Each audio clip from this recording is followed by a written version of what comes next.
Aê. Boa noite, queridos. A paz do Senhor, amém? Amém. Vamos nos adaptando nessa nova fase, né?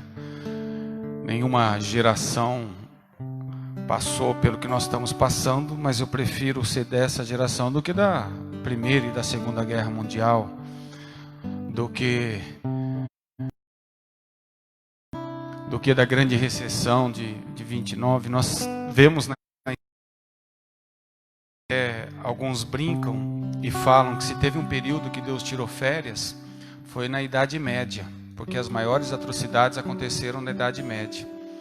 Então, queridos, tudo é motivo de nós louvarmos a Deus. Apesar de estarmos aí com essa pandemia, com esse vírus circulando, mas nós falamos como Samuel, né? Ebenezer, até aqui nos ajudou o Senhor. Vamos continuar firme, tudo é um crescimento, tudo é um amadurecimento para as nossas vidas. Eu quero aproveitar que vocês estão em pé. Eu queria convidá-los a abrir a Bíblia lá em Mateus, capítulo 12. Quero louvar a Deus pela vida de todos vocês que estão aqui na igreja. Ainda estamos com todas as restrições, né? Temos ali o termômetro na entrada, o álcool em gel nas laterais, máscara. Eu sei que é difícil ficar com máscara, mas aí, querido, como tem o distanciamento e já passou o período do louvor, né? Então você não está falando e isso faz com que não saia saliva, que possa contaminar alguém, se bem que eu creio que ninguém está contaminado aqui, mas na hora da mensagem, se você quiser tirar um pouquinho aí para inspirar, porque eu sei que incomoda demais mesmo, tá bom? Do jeito que você está aí isolado um do outro, agora levantou para ir no banheiro, coloca. For dar um aleluia alto, coloca a máscara. Tá bom? Porque eu sei que é difícil ficar com a máscara mesmo, não está sendo fácil aí, né? E hoje ainda está um pouco abafado, quente, mas como nós já passamos o período do louvor, você pode depois estar tirando um pouquinho aí a sua máscara, tá bom? E você que está aí na sua casa pode ficar sem máscara também, tá? Porque às vezes a pessoa na casa, né? Vai que está com medo. Mateus capítulo 12, todos acharam aí, amém? Mateus capítulo 12, versículo 38. Mateus 12, 38. Quero agradecer a Claudete que me deu uma máscara aqui personalizada. Então não tem como ninguém usar minha máscara mais agora, ó. Coisa chique, com o emblema da igreja e com o meu nome aqui. Obrigado, viu, Claudete? Vamos lá? Mateus capítulo 12, versículo 38. Todos acharam aí, amém? Amém. Só lembrando que você que está nos assistindo aí pela internet, querendo fazer um pedido de oração, pode estar pedindo que o Daniel, né, nosso obreiro, está lá marcando todos os pedidos de oração. No final do culto estaremos orando por todos. Mateus 12, 38. O sinal de Jonas. Versículo 38 diz assim: Então alguns dos fariseus e mestres da lei lhe disseram: Mestre, queremos ver um sinal miraculoso feito por ti. Ele respondeu: Uma geração perversa e adúltera pede um sinal miraculoso, mas nenhum sinal lhe será dado, exceto o sinal do profeta Jonas. Pois assim como Jonas esteve 3 dias e 3 noites no ventre de um grande peixe, assim o Filho do Homem ficará 3 dias e 3 noites no coração da terra. Os homens de Nínive se levantarão no juízo com esta geração e a condenarão, pois eles se arrependeram com a pregação de Jonas. E agora está aqui o que é maior do que Jonas. A rainha do sul se levantará no juízo com esta geração e a condenará, pois ela veio dos confins da terra para ouvir a sabedoria de Salomão. E agora está aqui quem é maior do que Salomão. Vamos orar. Pai, mais uma vez colocamos diante de Ti em oração, Senhor. Te agradecer pela oportunidade, o privilégio que temos de estarmos reunidos aqui na Tua casa, para juntos prestarmos um culto de louvor e adoração ao Teu nome. Pai, fala os corações, fala os corações que estão, daqueles que estão nos assistindo também, aqueles que posteriormente estarão ouvindo essa palavra, que de uma maneira bem singular, meu Deus, o Senhor fale para cada vida, para cada coração, que ninguém venha ter dúvida do teu amor, que ninguém venha ter dúvida do teu cuidado. Vamos acrescentar a nossa fé nessa noite, entender que o Senhor é um Deus que cuida de nós nos detalhes. Abençoe, meu Deus, tantos os que nos ouvem aqui, através da internet também. É no teu nome que pedimos e em teu nome que já agradecemos. Amém. Podeis assentar, queridos.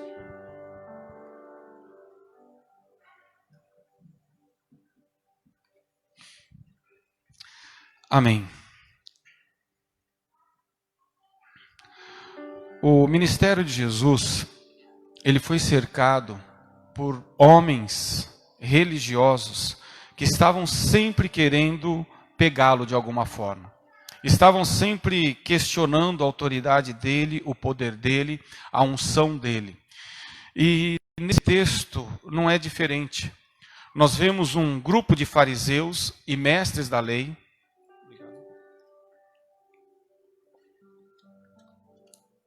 Entenda isso, querido. Sempre foram estes, fariseus e mestres da lei. Sempre aqueles que têm, entre aspas, o conhecimento teológico. Sempre aqueles que se julgam melhor do que o outro. O fariseu e os escribas, os mestres da lei, eles sempre se achavam uma elite. Eles se colocavam acima de qualquer outro grupo. Eles se justificavam como se, por eles obedecerem alguns ritos da lei, por eles obedecerem às tradições, eles eram superiores aos demais. Eles entendiam que eles eram superiores aos demais. E olha que texto interessante. Nós chegamos diante de um texto onde eles simplesmente questionam Jesus para saber se Jesus realmente era o Filho de Deus. Para saber se Jesus realmente era o Cordeiro que havia de vir. E o que eles pediam? Eles pediam um sinal. Eles queriam que Jesus fizesse algo sobrenatural. Eles queriam que Jesus fizesse um milagre. Mas Jesus já tinha feito muitos milagres. Jesus já tinha feito mudo falar, cego enxergar, surdo ouvir, paralítico andar. Mas eles, não satisfeitos, eles queriam presenciar algo sobrenatural. Eles queriam ver algo que não era comum. Como se Jesus erguesse a mão e mandasse um raio. Como se Jesus pegasse uma pedra e transformasse em ouro. Como se Jesus ele pudesse simplesmente provar para eles que ele era o Cristo, que ele era o Filho de Deus. É impressionante que esses homens, querido, eles eram conhecedores da lei. Esses homens, eles sabiam de tudo o que a lei falava a respeito do Messias que havia de vir. Eles tinham o Torá, eles tinham o livro dos profetas, que falavam exatamente das grandezas e as maravilhas que aconteceram no Velho Testamento. Paulo, escrevendo em Coríntios capítulo 10, Paulo fala que essa geração, né, os bisavós, os antepassados, eles presenciaram os milagres do Egito. Eles presenciaram coisas sobrenaturais que aconteceram quando eles saíram do Egito. Mas Paulo também diz, lá em Coríntios 10, que foi a pior geração que já teve na terra. Que eles eram ingratos, eles eram rebeldes. Isso mostra o quê? Que não é por ver um milagre, não é por ver um sinal, não é por presenciar uma coisa sobrenatural que as pessoas mudam. Até porque nós vamos ver na crucificação exatamente isso. Centenas, talvez milhares de pessoas ali na casa de Pilatos. Porque Pilatos, ele morava numa casa e tinha uma área externa muito grande. E ele fazia o julgamento de cima da sua sacada. E ali ele condenava as pessoas, ele fazia o julgamento. E não foi diferente quando ele foi julgar Jesus. Quando ele foi julgar Jesus, ele levou Jesus para a sacada, colocou do seu lado, colocou Barrabás do outro lado e falou para aquela multidão. E sabe que multidão que era aquela? De judeus. De pessoas que estavam vendo tudo que Jesus fez. Os milagres que Jesus já havia feito. A maioria daqueles que estavam naquela multidão presenciaram. A maioria daquelas pessoas que estavam naquela multidão haviam comido o pão da multiplicação. Haviam comido o peixe. E o que aconteceu, querido? Quando Pilatos simplesmente perguntou para aquela multidão: quem vocês querem que eu solte? Jesus, chamado Cristo, ou Barrabás, que era um bandido, sanguinário, assassino? E o que a multidão falou? Queremos Barrabás. Crucifica Jesus e solte Barrabás. Por que eu estou falando isso? Porque se engana quem acha que é melhor que essa geração. Se engana quem se julga que não faria o que esse povo fez. Porque se Jesus estivesse nos nossos dias, querido, com certeza aconteceria a mesma coisa. Sabe por quê? Porque a maioria da geração, a maioria das pessoas, a maioria da humanidade, elas não quer Jesus. Elas não querem um Deus que ama. Elas não querem um Deus que se compadece. Elas querem um Deus, um Jesus que faz milagres, que faz coisas sobrenaturais. Você sabe qual foi a grande decepção de Judas? A grande decepção de Judas foi que Jesus não fez o que Judas esperou que ele fizesse. Judas queria que o Cristo encarnado aparecesse e batesse em todo mundo, matasse os romanos, colocasse a coroa na cabeça, virasse rei. Mas não foi isso que aconteceu. O Jesus que vem é aquele que fala: perdoa o teu inimigo. Se o teu inimigo tiver fome, dá-lhe de comer, se tiver sede, dá-lhe de beber. Se você pegar o versículo 38, ele respondeu: uma geração perversa e adúltera pede um sinal miraculoso. Quem está pedindo um sinal miraculoso?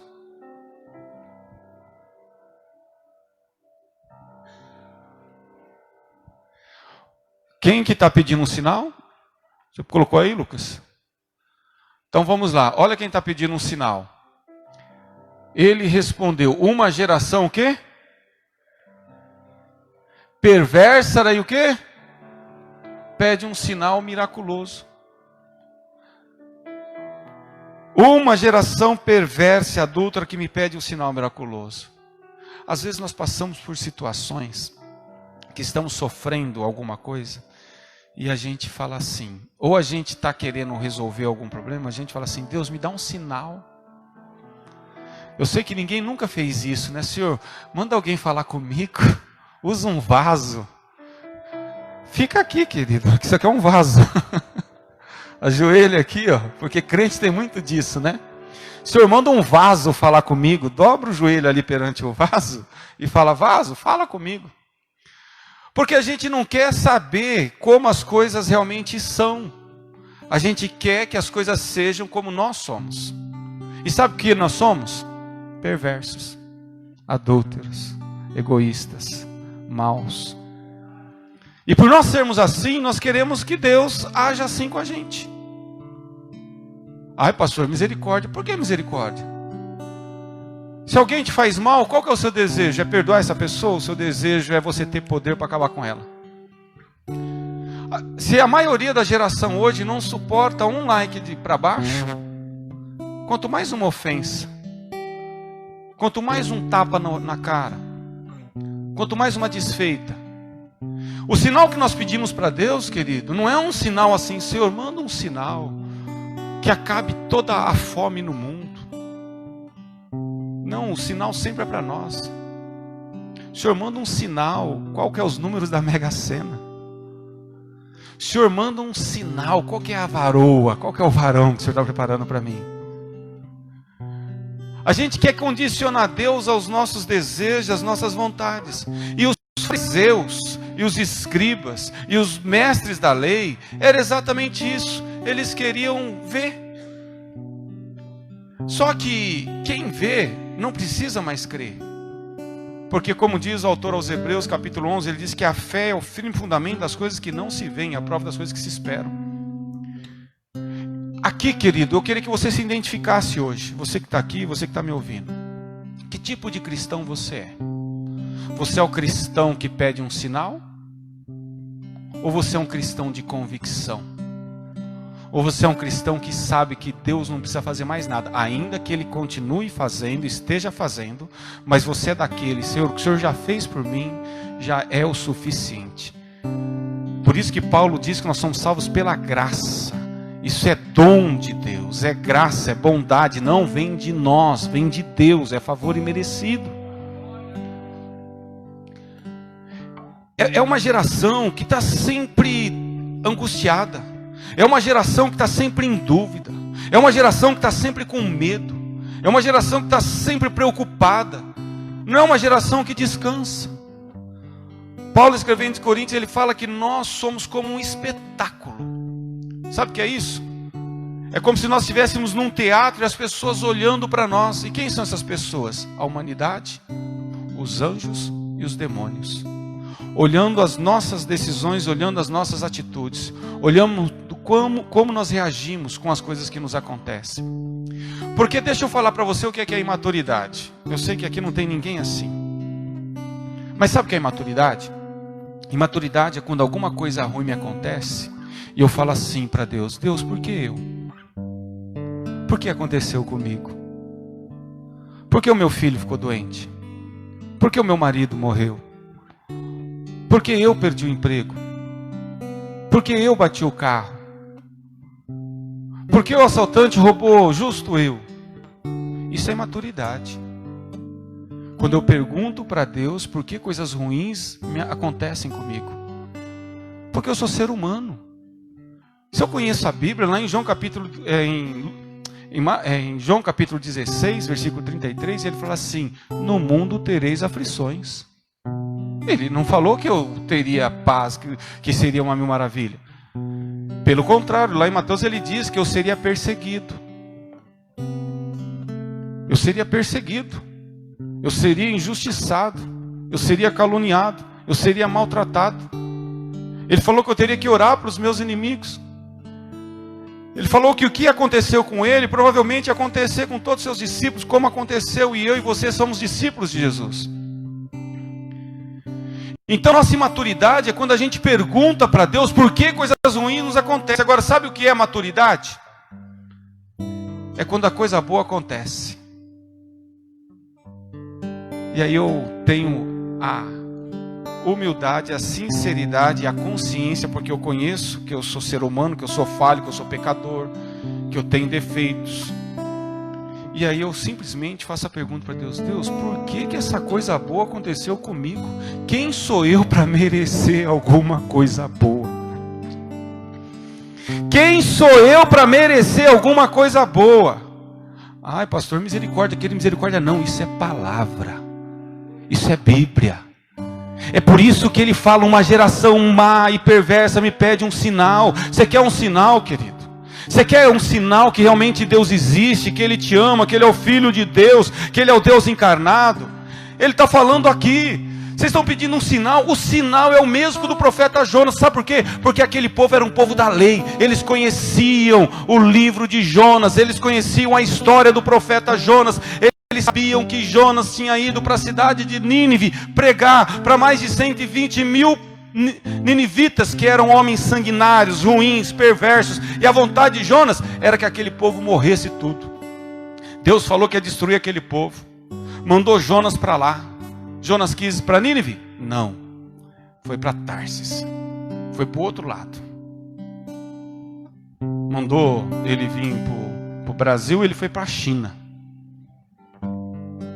E aí todos nós conhecemos a história, que precisou ele ser jogado no mar, ser engolido por um grande peixe. Para nós não importa que tipo de peixe que foi. O que importa é que a Bíblia diz que ele foi engolido. E ele ficou 3 dias no ventre do peixe. E aí, o que Jesus fala? Que este é o sinal do profeta Jonas. Porque ele diz: assim como Jonas esteve 3 dias no ventre do peixe, assim também o Filho do Homem estará 3 dias no centro da terra, nas profundezas da terra. Mas ao 3º dia, ele vai ressurgir, ele vai ressuscitar. Querido, olhe todos vocês aqui para mim, pelo amor de Deus. Estou vendo aqui as adolescentes, minhas sobrinhas ali, né? Todos vocês que são jovens, que estão começando essa empreitada, essa consciência do Evangelho. Entendam que nós não precisamos de nenhum sinal. Nós não precisamos de nada mais miraculoso, porque o maior sinal e a coisa mais miraculosa é que Jesus Cristo ressuscitou, e esse é o maior sinal, porque quando eu creio na ressurreição, pacificou tudo.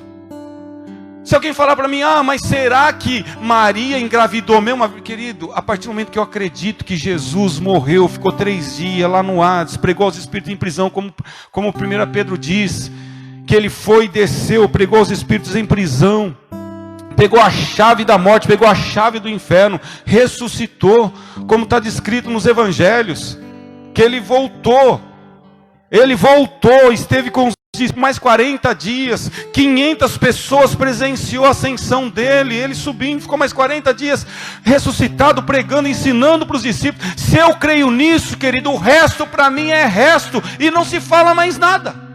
Ninguém tem poder de colocar dúvida no meu coração quando eu creio nisso. Quando eu creio que Jesus ressuscitou, está acabado, está sacramentado, já está justificado, acabou, não tem mais diálogo, não tem mais debate, não tem mais crise, não tem mais angústia, não tem mais preocupação. Mas será que realmente aparecia um anjo e movia as águas?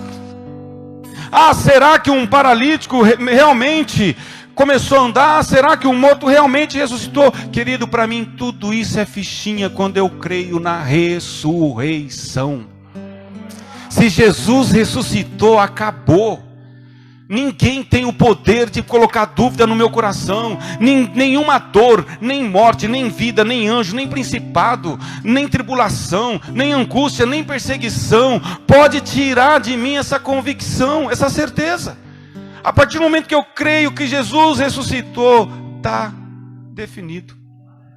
Eu não preciso mais de sinal, eu posso morrer com metástase, eu posso morrer na pior espécie que um ser humano pode morrer, mas eu sei que Cristo ressuscitou. O mundo pode se levantar contra mim, 1000 ao meu lado, 10.000 à minha direita, e daí? Eu posso ser atingido. O salmista ele ainda fala que ainda 1000 ao meu lado, 10.000 à minha direita, mas eu não ser atingido. Não, eu ainda posso ser atingido. E daí? Para mim não interessa se eu vou ser atingido, para mim não interessa se eu vou morrer, o que interessa para mim é que Jesus ressuscitou, e se Ele ressuscitou, eu também ressuscitarei com Ele. Se Ele está com o Pai, eu também estarei com Ele, com o Pai. Mas a gente é dessa geração que pede sinal, a gente é dessa geração que quer campanha, a gente é dessa geração que quer água ungida, que quer água benta, a gente é da geração de João capítulo 5.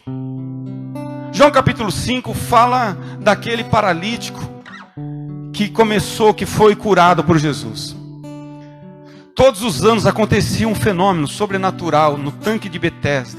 Eles entendiam que um determinado período do ano, um anjo vinha, movia a água, e qualquer pessoa que tocava naquela água era curada instantaneamente. E chega um dia que está prestes a acontecer isso. Quem que está andando por ali? O próprio Cristo, o Filho de Deus, o Jesus, o Alfa, o Ômega, o primeiro e o último. Ele está andando no meio de leprosos, no meio de doentes, no meio de paralíticos, mas ninguém está prestando atenção nele. Estão todos querendo ver algo miraculoso, uma água ser mexida para ir lá e tocar na água e ser curado. No que Jesus está indo, talvez ele esbarra num paralítico que está ali no meio do caminho. Jesus olha para ele e fala: filho, o que está acontecendo aí? Eu sou paralítico. É? E o que você está esperando aí? Não, eu estou esperando, eu queria descer e tocar na água. Faz 38 anos que eu venho aqui. Faz 38 anos que eu tento conseguir tocar na água para ser curado, mas eu não consigo. Ele estava esperando um anjo. Ele estava esperando um milagre, algo miraculoso. Jesus olha para ele, pega na mão dele e fala: levanta, toma o seu leito e sai daqui. Olha aqui para mim. Ele não precisou tocar na água. Ele não precisou dar 7 passos. Ele não precisou dar nenhuma oferta. Ele não precisou fazer nenhum sacrifício. Ele precisou estar só no caminho do Todo-Poderoso. E o Todo-Poderoso enxergar ele e falar: levanta, toma o teu leito e vai embora. Mas sabe o que é triste? É que a maioria não prestou atenção nisso. Porque a Bíblia ali ela é básica. Ali era o lugar de doente. Ali era o pronto-socorro central da cidade. Todos os doentes estavam ali, mas o texto fala de quem só foi curado? Só aquele homem. Porque a maioria ainda estava querendo ver anjo. Esse é o grande problema, querido. É quando nós achamos que anjo é maior do que Jesus. É quando nós achamos que milagre é maior do que Jesus. Quando nós achamos que cura é maior do que Jesus. Quando nós achamos que satisfazer os nossos desejinhos, os nossos egos, é melhor do que conhecer Jesus. Deixa eu falar para você, nada disso é bom. Tudo isso é coisas corriqueiras, coisas que pode tanto acontecer como não acontecer. Agora, quer saber uma coisa boa mesmo? É você ter a certeza que Jesus ressuscitou. Porque isso vai te dar esperança aqui. Isso vai te dar esperança hoje. Isso vai te dar esperança amanhã. Isso vai te dar esperança para a eternidade. E é por isso que quando você crê nisso, você não tem medo da vida. Porque o viver é Cristo e o morrer, como Paulo diz, é lucro. Mas a maioria das pessoas fica aí, buscando milagre, buscando sinal. E Jesus está falando: para de querer sinal, para de querer milagre. Você quer um sinal? Faz assim, ó, respire. Isso é uma graça de Deus, isso é um milagre. Você quer ver milagre, querido? O fato de você acordar todos os dias e poder respirar já é um milagre. Ver um passarinho voando é um milagre. Ver uma flor desabrochando é um milagre. Ver um cachorrinho banando um rabo para você é um milagre. Mas a gente quer ver algo miraculoso. Você está em pé já é um milagre. Porque o diabo, vosso adversário, ele runge como leão. Ele busca te tragar todos os dias. Só de você estar aqui já é um milagre. Mas a gente quer algo sobrenatural. A gente quer ver anjinho com a orelhinha voando, vindo na nossa casa, falando: varão, varoa, eis que o Todo-Poderoso me mandou para dizer que Ele te ama, que você é a menina dos olhos dele. Querido, eu falaria assim para o anjo: viu, fala alguma coisa que eu não sei, porque isso eu já sei. Que eu sou a menina dos olhos dele, eu sei. Que Ele me ama, eu sei. Então não preciso de anjo para falar o que eu já sei. Está entendendo? Nós estamos sempre querendo alguma coisa. Nós estamos sempre arrumando uma desculpa para não produzir o que nós já deveríamos estar produzindo há muito tempo. É por isso que Jesus fala aqui: olha, os ninivitas vão se levantar naquele dia e vai condenar vocês. Porque deixa eu falar uma coisa para vocês, querido. Olha como nós precisamos entender a palavra, precisamos entender o Evangelho. Fala para mim, algum de vocês aqui que são muito mais teólogos do que eu, me descreve um milagre que Jonas fez lá em Nínive para o povo acreditar. Jonas foi e pregou, ele só falou: arrependei-vos, porque se vocês não se arrepender, vocês todos vão perecer. O Deus de Israel vai vir julgar vocês pelos pecados, pelas calúnias, pelos homicídios, pelas torturas, pelas mazelas que vocês fizeram. O Deus de Israel vai vir e vai acabar com essa nação, vai acabar com essa terra, vai acabar com essa cidade, vai acabar com os homens, com as mulheres, com as crianças, com os animais. Por quê? Porque vocês são pecadores, vocês são rebeldes, vocês são ingratos, vocês são homicidas. Jonas não transformou água em vinho. Jonas não andou por Nínive curando os paralíticos, ressuscitando os mortos. Jonas não fez nenhuma multiplicação de pães. Jonas pregou só o arrependimento. E o que aconteceu? 120.000 pessoas se arrependeram. Agora Jesus está onde? Está em Jerusalém. Está no meio do povo dele. Está transformando água em vinho. está multiplicando pães e peixes, está curando leprosos e paralíticos, está ressuscitando mortos, e o povo não acredita. E o povo não acredita que ele é o Filho de Deus. Querido, esse texto aqui é um tapa no nosso rosto. Porque Jesus, ele está aqui impaciente. Ele fala asperamente. Então alguns dos fariseus e mestres da lei disseram: Mestre, queremos ver um sinal miraculoso feito por ti. Ele respondeu: uma geração perversa e adúltera pede um sinal miraculoso, mas nenhum sinal lhe será dado, exceto, olha aí, exceto o sinal do profeta Jonas. Assim como Jonas esteve 3 dias e 3 noites no ventre do peixe, assim o Filho do Homem ficará 3 dias e 3 noites no coração da terra. E esse pessoal, eles ainda não tinham presenciado isso. Essa ressurreição ia acontecer. Só que Jesus está falando, esse é o sinal. Depois eles presenciaram esse sinal. Se eles não quiserem acreditar, o problema é deles. Agora eu e você temos consciência disso que aconteceu. Os homens de Nínive se levantarão no juízo com esta geração e a condenarão, pois eles se arrependeram com a pregação de Jonas. Jonas, que era um simples profeta, Jonas, que era um pecador, Jonas, que queria fazer justiça com as próprias mãos, né? Ele queria ter poder para tocar fogo em Nínive. Mas ele pregou e mais de 120 mil pessoas se arrependeram na cidade. Agora vem o Filho do Homem, o Deus encarnado, o Cordeiro imaculado antes da fundação do mundo, o leão da tribo de Judá. Ele prega, ele ensina, ele cura, ele restaura, ele liberta, ele purifica, ele perdoa. E o povo ainda fala: eu queria ver mais alguma coisa. Vai plantar batata no asfalto. Que Jesus não sabia desse ditado naquela época. Se não tinha asfalto, ele não podia falar, né? Mas talvez ele está falando para você aqui hoje e para mim. Vai plantar batata no asfalto. Você está duvidando do meu amor por você? Você ainda fica questionando? Você ainda é desses que quer um sinal? Você ainda é desses que quer uma cura e para isso você acha que tem que fazer campanha, tem que fazer sacrifício, tem que fazer voto? Querido, vá até a ele. Aquele paralítico não precisou de nada. Ele só falou para Jesus do problema. Aí eu queria ser curado. Eu queria andar novamente. Então anda, abençoado. Vai e não peques mais.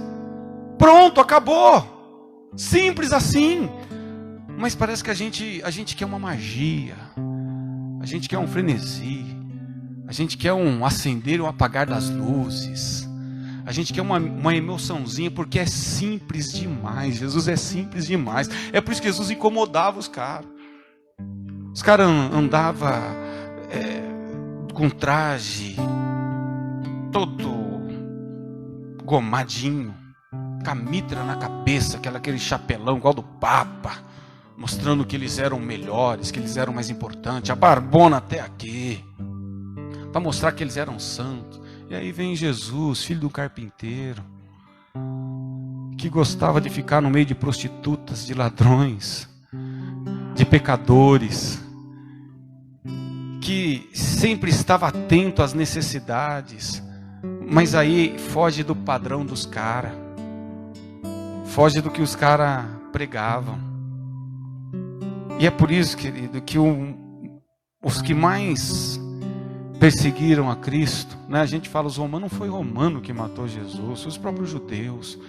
Todos nós sabemos que tinha que acontecer, a promessa tinha que se cumprir. O Cordeiro Imaculado teria que morrer para eu e você fosse salvo. Mas foi o religioso, foi o santarrão, foi o povo do milagre, do sinal, que matou Jesus. Porque a gente está sempre querendo um sinal. E Jesus continua falando, a rainha do sul, que é a rainha de Sabá, a rainha é a Etiópia, como nós conhecemos hoje, a rainha do sul se levantará no juízo. Saibam que todos nós vamos passar por esse juízo com esta geração e a condenará, pois ela veio dos confins da terra para ouvir a sabedoria de Salomão. Salomão era inteligente? Salomão era sábio? Salomão tinha o Espírito de Deus? Lógico que tinha. Para ter a sabedoria que ele tinha, era a graça de Deus pura na vida de Salomão. Salomão, os provérbios de Salomão, os salmos de Salomão, Eclesiastes, são livros instruídos, são livros maravilhosos, são instruções benditas, dirigidas para nós até nos dias atuais. Livros que foram escritos há mais de 3.000 anos, aproximadamente 3.000 anos. Fazem toda a diferença nos dias de hoje, são atuais para os dias de hoje. Mas olha o que o texto diz. A rainha do sul se levantará no juízo com esta geração e a condenará, pois ela veio dos confins da terra para ouvir a sabedoria de Salomão. Certo? Mas olha a vírgula. E agora está aqui o que é maior do que Salomão. Ele está falando, está aqui quem é maior do que Jonas, está aqui quem é maior do que Salomão, está aqui quem é maior do que Davi, está aqui quem é maior do que Moisés, está aqui quem é maior do que Elias. Mas vocês não se convencem nunca. Vocês não se convencem nunca. Vocês são incrédulos, vocês são carnais. E o carnal fala das coisas carnais, o espiritual fala das coisas espirituais. Ele veio para os seus, mas os seus os rejeitaram. Que ele não seja desse que rejeita, não seja desse que fica toda hora questionando o amor de Deus, pedindo um sinal, achando que, ai meu Deus, eu assisti um filme que eu não devia assistir, será que Deus me ama? Ai, o camarada me fechou no trânsito, eu fiquei com vontade de matar ele, será que Deus me ama? Querido, quando você tem essa consciência que você é pecador, você sabe que tudo que acontece na sua vida não é de bom, não é mérito seu, é graça de Deus. Tudo que acontece de ruim é mérito seu. Estava vindo para cá agora, vi acho que tinha quase 1.000 pessoas. Uma festinha aí de adolescente lá no final da Bernardina. Nós estamos em plena pandemia, as autoridades falando fique em casa. O governo pagando aí ajuda para a maioria não precisar trabalhar, ficar em casa, mas o povo não está nem aí.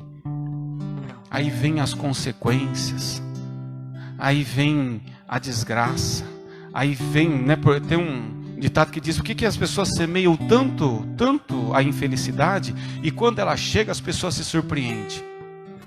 Por quê? Você conhece a Bíblia, querido? Você sabe que ela diz do que se queixa o homem?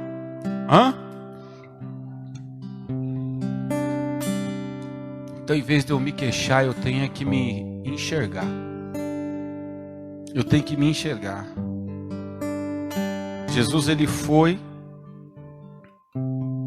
desceu ao Hades, morreu na sexta-feira, volta das 3 horas da tarde, tiraram ele da cruz, enrolaram ele em um lençol, colocaram ele numa tumba, num sepulcro, e ele ficou lá a sexta, a noite, o sábado. Mas no domingo, querido, quando Maria vai e chega à porta do túmulo, a pedra tinha sido removida. E quando ela vê os anjos ali sentados, e ela está tão nostálgica, querendo ver o corpo, querendo ver o esquife, querendo ver o defunto, que ela não percebe que é 2 anjos. Ela fala, cadê o meu Jesus que estava deitado, que foi, eu vi quando colocaram ele nessa tumba, eu estava aqui quando eles colocaram, ele estava aqui deitado, morto aqui dentro, cadê ele? Cadê ele? Sabe o que os anjos falou? Por que procura entre os mortos aquele que está vivo? Oh, querido, qual Cristo que você crê? Você crê num Cristo morto ou no Cristo ressuscitado? No Cristo ressurreto? Naquele que ressuscitou. Ele vive.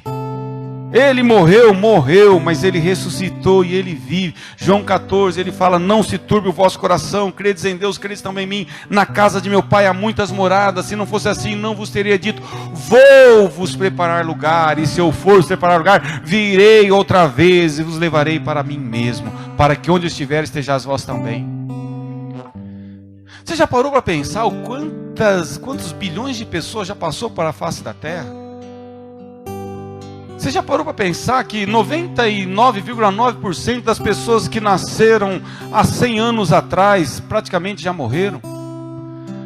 Você já parou para pensar que você vai partir, talvez as coisas aqui vão continuar, o mundo vai continuar?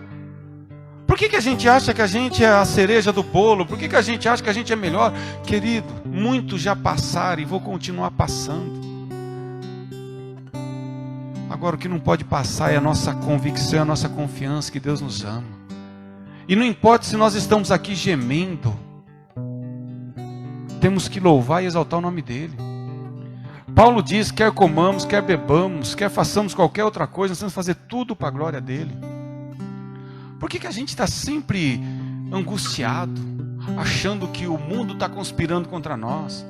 Nós somos vitimizados. Achamos que tudo conspira contra nós, achamos que a vida do outro é sempre mais fácil. Para com isso, viva a sua vida. Nós somos singulares, 7 bilhões de pessoas na face da terra, ninguém é igual a ninguém, cada um tem a sua particularidade, cada um tem a sua singularidade. Agora, o que faz toda a diferença? Quando eu sei que o meu Deus ressuscitou. Isso faz a diferença na minha vida. Porque quando eu clamo, eu não clamo para alguém que está morto. Eu clamo para alguém que morreu, mas ressuscitou. Qual é o medo? O medo do inferno? Eu não preciso mais ter medo do inferno, porque o meu Deus, Ele pegou a chave do inferno. Ah, então qual que é o medo? O medo da morte? Não, eu também não preciso mais temer a morte, porque o meu Deus, Ele venceu a morte. E é Ele que diz: assim como eu venci, vós vencereis. É a ressurreição de Cristo, querido, que faz a diferença na vida daqueles que se dizem cristão. Porque o que é ser crente? É acreditar em Deus. Mas você acredita mesmo? Você acredita que Jesus morreu e ressuscitou? Porque nesse ponto de vista o diabo é mais crente do que nós. Porque nós cremos pela fé. Nós não vemos, mas nós cremos. Mas o diabo viu e ele sabe. E é por isso que ele treme. É por isso que ele treme. É por isso que no nome de Jesus não tem capeta, não tem demônio, não tem doença, não tem nada que subsista. Porque o nome de Jesus é poderoso. Por isso que Filipenses capítulo 2 diz que Deus lhe deu um nome que está acima de todo nome, para que no nome de Jesus se dobre todo o joelho, estão no céu, na terra, em qualquer esfera das galáxias aí. A ressurreição é o maior sinal que nós precisamos. Porque para mim e para você, só vale uma coisa: se Deus fizer, Ele é Deus. E se Ele não fizer, Ele continua sendo Deus. Porque isso está aqui. E daqui ninguém tira. Ah, mas vão te matar. Essa carne aqui, ela é momentânea. Eu estou aqui, eu estou num corpo transitório. Eu estou passando por esse corpo. E cada dia que passa, está chegando o dia mais perto de eu deixar esse corpo. E aí sim, eu não vou ver Ele pela fé. Eu não vou ver Ele da maneira que eu creio. Eu vou ver Ele face a face. Eu estarei diante do meu Cordeiro, do meu Cristo, do meu Deus encarnado. Aí já não importa como falavam, como eu achava, porque agora não. Agora eu vou estar presenciando, como Paulo diz. Então verei face a face. Por que você acha que Pedro morreu de cabeça erguida, sem medo da morte? Por que você acha que Paulo foi para a guilhotina sem medo da guilhotina? Por que você acha que os discípulos, João lá na ilha de Patmos, por que você acha que João escrevia lá o Apocalipse, ele não tinha medo da situação que ele estava vivendo. Sabe por quê? Porque eles criam na ressurreição. Crer em milagre, querido, é bom. Ajuda em muitos aspectos. Mas isso é tudo supérfluo e passageiro. O que nós temos que crer mesmo é na ressurreição. Porque Jesus não precisa dar mais nenhum sinal. Jesus não precisa fazer mais nada. Ainda que Ele esteja fazendo e vai continuar fazendo pela bondade e misericórdia dEle. Mas para aqueles que creem realmente e entenderam o Evangelho, Jesus não precisa fazer mais nada. Porque o maior sinal é que Ele morreu, mas ressuscitou. E quando eu e você cremos na ressurreição, acabou. Acabou. Ah, mas eu estou com uma dor e ela não sai. Mas o meu Cristo ressuscitou. Ah, mas eu perdi o emprego, não tenho o que comer. Mas e daí? O meu Cristo ressuscitou. Ah, mas a minha esposa me largou, meu marido me deixou. E daí? O seu Cristo ressuscitou. Está entendendo? Quando você tem essa consciência que Cristo ressuscitou, tudo isso fica acima de todas as suas dificuldades, de todos os seus problemas. Se Cristo ressuscitou, eu tenho paz. Por que eu tenho paz? Porque tudo vai bem? Não, porque o meu Cristo ressuscitou. Por que eu tenho alegria? Porque as coisas acontecem tudo do jeito que eu quero? Não, eu tenho alegria porque o meu Cristo ressuscitou. Ah, por que eu não tenho medo da morte? Porque o meu Cristo ressuscitou. E acabou, querido. Ah, mas e se vir o outro vírus aí pior? E se vir a terceira guerra mundial? Ah, e se meu pai e minha mãe me abandonar? Ah, e se minha esposa me largar? Se meus filhos me deixarem? Querido, e daí? Eu só sei de uma coisa que para mim é o mais importante de tudo. O meu Cristo ressuscitou. Ele vive. Eu creio. E se eu creio, acabou. Que demônio, que principado, que potestade pode me abalar? Que situação, que tragédia pode me constranger? O meu Cristo vive. Ponto. Que não precisa mais nem de vírgula para continuar a história. Que já tem um ponto acabando a história. Ele ressuscitou. Quando vir alguma dúvida no seu coração, querido, quando o diabo soprar e falar como falava no Salmo 42 para o povo de Israel, quando eles estavam cativos na Babilônia: onde está o teu Deus? Quando alguém te questionar e falar: onde está o teu Deus? Fala: Ele está vivo, Ele ressuscitou, Ele está aqui dentro através do Espírito Santo, e um dia eu vou ver Ele face a face, e disso eu não tenho dúvida nenhuma. Porque tem um monte de crente banana. Tem um monte de crente desse tipo aqui, ó. Adúltero, perverso, incrédulo. Que vive querendo sinal, que vive questionando, que vive querendo motivo para não acreditar. Mas você tem que ser um cristão autêntico. Que não importa o que falem para você, você tem uma fé inabalável. Tem gente que é impressionante, ele vem na igreja, ouve, aí vem um filho do diabo lá e fala. É impressionante, as pessoas começam a fazer psicologia, né? Minha esposa faz psicologia, eu converso muito com ela. É impressionante como tem uma geração incrédula que faz psicologia. Começa a fazer psicologia, começa a duvidar, começa a acreditar em filósofo mais do que em Deus. Tem muitos filósofos maravilhosos, falaram muitas coisas boas, mas é como ele está falando aqui, ó. Jonas era um cara bom, era um profeta, mas eu sou maior do que Jonas. Salomão era um cara inteligente, era um cara sábio, um cara que fez muitas coisas, mas eis aqui quem é maior do que Salomão. Cadê Jonas? Morreu. Jonas ressuscitou? Não. Cadê Salomão? Morreu, ressuscitou? Não. Davi morreu, ressuscitou? Não. Moisés morreu, ressuscitou? Não. O próprio Lázaro que morreu, e Jesus foi lá e orou, ele ressuscitou, mas cadê Lázaro? Morreu de novo. Agora, essa ressurreição ela é diferente de todas. Essa ressurreição ela é diferente de todas. Porque ele morreu e ressuscitou e não morreu mais. Ele vive. Pode passar milênios, pode passar gerações, mais gerações.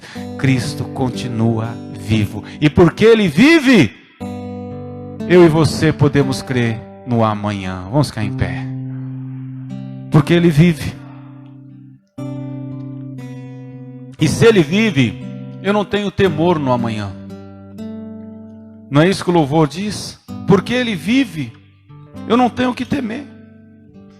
Ah, mas e se amanhã o sol não aparecer? O sol da justiça já ressuscitou. Eu não preciso. Vocês acham que é esse sol que ilumina, gente? Você acha que é esse sol? Esse sol, ele clareia a nossa luz terrena. Mas é esse Cristo encarnado que clareia a nossa luz espiritual, a nossa luz eterna. É esse Cristo que mostra o caminho que eu devo seguir. É esse Cristo que me livra do laço do passarinheiro todos os dias. É esse Cristo que me protege. É esse Cristo que me liberta do meu maior inimigo, que sou eu mesmo, os meus desejos, a minha incredulidade, a minha dúvida, a minha vaidade, o meu preconceito, a minha arrogância. É esse Cristo que me instrui todos os dias como eu devo agir, como eu devo andar, como eu devo fazer. Eu sigo um Cristo que é maior. Que é maior, obrigado. Que é maior do que tudo. Isaías 40 diz que Ele mede o universo a palmo. Ele chama as estrelas pelo nome. Eu creio nesse Cristo. Eu creio nesse Cristo que fez o céu, o mar, o ar, as estrelas, o homem. Eu creio nesse Cristo que morreu e ressuscitou. Por isso que eu e você não precisamos de sinal. Nós precisamos é crer. Ainda que você esteja longe da pessoa que está do seu lado, mas aponte o dedo para ela e fala, você precisa é crer. Você só precisa crer. Temos aqui pedidos de oração, vamos estar orando. Oração pelo Carlos e família, pelo João Miguel e família, pela Ketne e família, Jussara e família, Toninho, né, o irmão da Zélia, vamos continuar orando por ele, a mãe da Zélia também. Eliessa, vamos estar orando, Jefferson, Fátima e família, Sônia, Maria e família, João, Zilda, Daniel, Barreto e família, né? Todos que estão com Covid, vamos estar orando por eles também. Juscelane Fernandes e família, Braselina,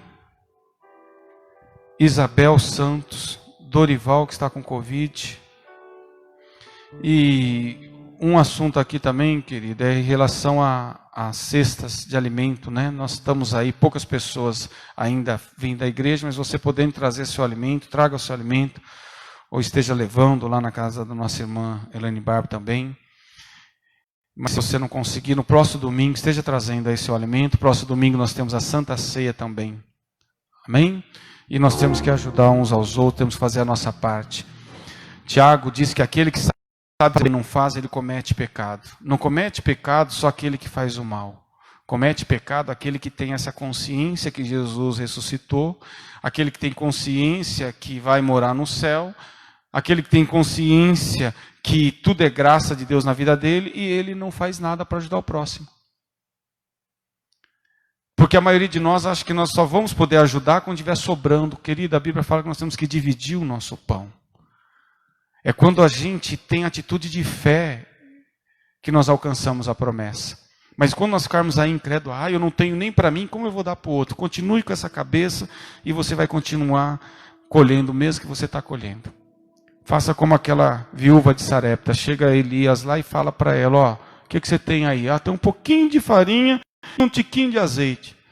Então faz um bolo lá e traz para mim. Ela não questionou, ela foi lá e fez. E por ela ter obedecido, do quanto durou a seca, a fome naquele país, a farinha dela não acabou e o azeite da botija não secou. Porque às vezes, querido, Deus só espera de nós uma atitude, o resto é com Ele. Então faça. Não é por causa da pandemia aí que nós temos... Não, pandemia para nós não significa nada. Nós cremos que Jesus ressuscitou. Qual que é o nosso problema agora? Mas, querida, amanhã vai vir outras coisas. O coronavírus vai passar. O Covid-19 vai passar. Aí vai vir 21, 22, 30, e daí? Nós vamos ficar aí cocheando em dois pensamentos, ou nós vamos entender que Jesus ressuscitou? Ele vive, e porque Ele vive, nós cremos no amanhã, nós cremos que tudo coopera para o nosso bem. E não há dúvida no nosso coração, de que se coisas boas acontecer conosco, é graça, bondade e misericórdia dEle. E se coisas ruins acontecerem comigo, eu só tenho que analisar, ver o que eu posso melhorar, aprender com aquela situação e ponto. Não ficar me chorando nos cantos, ai Deus, o Senhor não me ama, ai Deus, o Senhor esqueceu de mim. Não. Como, volto a dizer aqui, maturidade é quando eu pergunto das coisas boas que me acontecem, porque eu não sou merecedor que nada bom aconteça comigo. Se coisas boas têm acontecido na sua vida, querido, não é mérito seu, é graça, bondade, misericórdia dEle. Vamos orar? Pai, nós cremos que o Senhor mandou o Teu Filho amado, Jesus Cristo, a este mundo. Nós cremos que Ele morreu por causa dos nossos pecados, por culpa nossa, por causa das nossas falhas. Mas nós também cremos, meu Deus, que Ele ressuscitou, que Ele vive. E porque Ele vive, nós temos paz, nós temos confiança, nós temos refrigério na nossa alma. Porque Ele vive, nós cremos no amanhã. Porque Ele vive, nós descansamos. Porque Ele vive, meu Deus, nós intercedemos por todas essas vidas que estão clamando agora. Porque estão enfermas, porque estão com alguma dificuldade, seja ela enfermidade, seja ela em relação às finanças, seja ela em relação às emoções, aos sentimentos. Eu só sei que o Senhor é o Deus que nos ama e faz infinitamente mais do que pedimos e merecemos. E é por isso que eu intercedo por todas essas vidas agora, meu Deus. Que de uma forma sobrenatural o Senhor alcance cada uma dessas vidas, curando, libertando, restaurando, porque o Senhor vive. Nós cremos que o Senhor vive. Nós cremos que o Senhor é maior do que Jonas. Nós cremos que o Senhor é maior que Salomão. Nós cremos que o Senhor é maior do que Moisés. Nós cremos que o Senhor é maior que Elias. Nós cremos que o Senhor é o Cordeiro imaculado que tira o pecado do mundo. Nós cremos que o Senhor é o Alfa, o Ômega, o princípio e o fim. Nós cremos, meu Deus. Nós cremos que se o Senhor é por nós, quem será contra nós? Nós cremos que o Senhor cuida dos pardais, o Senhor cuida dos animais, o Senhor cuida da natureza. Como o Senhor não vai cuidar de nós, homens e mulheres pequenos, insignificantes, que não têm poder para nada, que os nossos planos, os nossos projetos, de um dia para o outro, eles afundam, eles se submergem ao mar. Mas o Senhor não, os seus planos não podem ser frustrados. E os planos que o Senhor tem para nós são planos de paz, de bênção, de prosperidade, de alegria, de refrigério na alma. Traga isso aos nossos corações, porque nós cremos que o Senhor vive. E é por isso que nós não tememos o amanhã. Que o amor de Deus Pai, que a graça do nosso Senhor Salvador Jesus Cristo e a comunhão do Espírito Santo de Deus seja derramada sobre todos nós, nos conduz de volta aos nossos lares e permaneça em nosso meio, hoje e para sempre. Amém e amém. Deus te abençoe. Deus abençoe você que está aí na sua casa. Uma ótima semana para todos. Fiquem na paz. Porque Ele vive, temor não há, mas eu venci.